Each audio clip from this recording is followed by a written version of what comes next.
empecemos a hablar de cómo sacarle el 100% a nuestro multímetro. Bueno, convengamos, multímetro hay 2 millones, hay algunos que te miden capacitores de ciertos valores, hay otros que te pueden medir hasta algunas bobinas y bla, bla, bla, bla.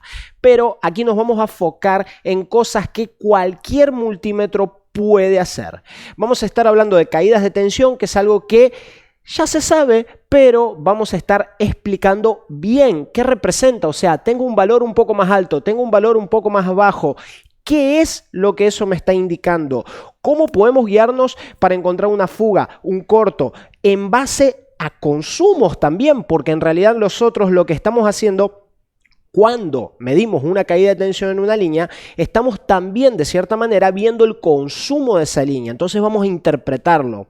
También obviamente vamos a ver líneas abiertas y vamos a estar viendo cómo el multímetro nos puede ayudar a interpretar un poquito, tener un panorama en líneas de datos, ¿ok? Aunque obviamente las líneas de datos se miden con un osciloscopio, al menos podemos tener un pequeño indicio de si esa línea está reaccionando como corresponde o no utilizando nuestro multímetro. Ya lo vamos a estar viendo. Vamos a hablar también de consumos. En consumos, algo muy importante es que podemos usar el multímetro para medir microamperios. Eso nos va a servir para poder hacer diagnóstico de TriStar y también nos va a servir para ver la fuente en stand-by, ¿ok? El consumo en stand-by. Porque cuando nosotros alimentamos una placa de un teléfono, en realidad hay un consumo. Por más que la fuente te muestre 0, hay un consumo. ¿En qué es ese consumo? Ese consumo es en microamperios, entonces podemos verlo. Otro punto también es que si tenés una fuente de 3 dígitos, no vas a lograr ver consumos de 1 miliampere, 2, 3, 4, hasta 9. No vas a lograr ver, ¿ok? Empezás a verlo a partir de los 10 miliamperios, porque tu fuente solo tiene 3 dígitos. En cambio, con el multímetro puedes analizar como si fuera con una fuente de 4 dígitos y puedes hacer todo el seguimiento de la secuencia de encendido del equipo e inclusive usar opciones del multímetro para poder hacer que él te capture el pico máximo de consumo de corriente, cosa que con tu fuente no podés hacer.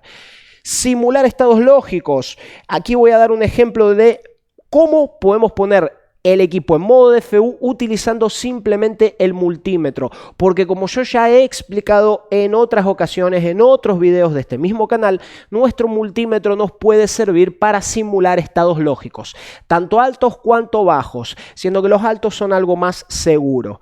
Medición de 4 puntas que sirve para encontrar cortos. Sabemos que si nosotros tenemos un corto en una línea, esa línea tiene 2 capacitores, el corto puede estar en él o en él, en cualquier uno de estos 2 capacitores. Yo voy a medir uno, corto, mido el otro, corto, no sé en cuál está. Con la medición a 4 puntas, que es una técnica que ya es relativamente conocida, muchos colegas ya la aplican, podemos encontrar cuál de estos 2 capacitores es el que realmente está en corto, para no andar quitando componentes y componentes y componentes. Así que ahora vamos a empezar una serie de videos hablando de todo esto, que es lo que yo considero multímetro al 100%. Ya más que esto, creo que sería algo un poco rebuscado. Siempre usando la imaginación podemos ir más allá. Puedes modificar tu multímetro, puedes fabricarle accesorios a tu multímetro. Dependiendo del multímetro que tengas, podés ir un poquito más lejos. Hay multímetros que miden hasta frecuencia, ¿bien? Pero los multímetros que normalmente son utilizados no son muy buenos midiendo frecuencia, no lo recomiendo, son bastante limitados en la parte de los capacitores, etc. Pero lo que sí van a poder hacer, esto, ¿ok? Teniendo un multímetro mínimamente funcional, un multímetro de esos que deben salir, no sé, $30, a partir de eso más o menos, vas a poder realizar todas estas mediciones de muy buena manera y tener un norte para seguir en tu reparación, ¿ok? Así que empecemos.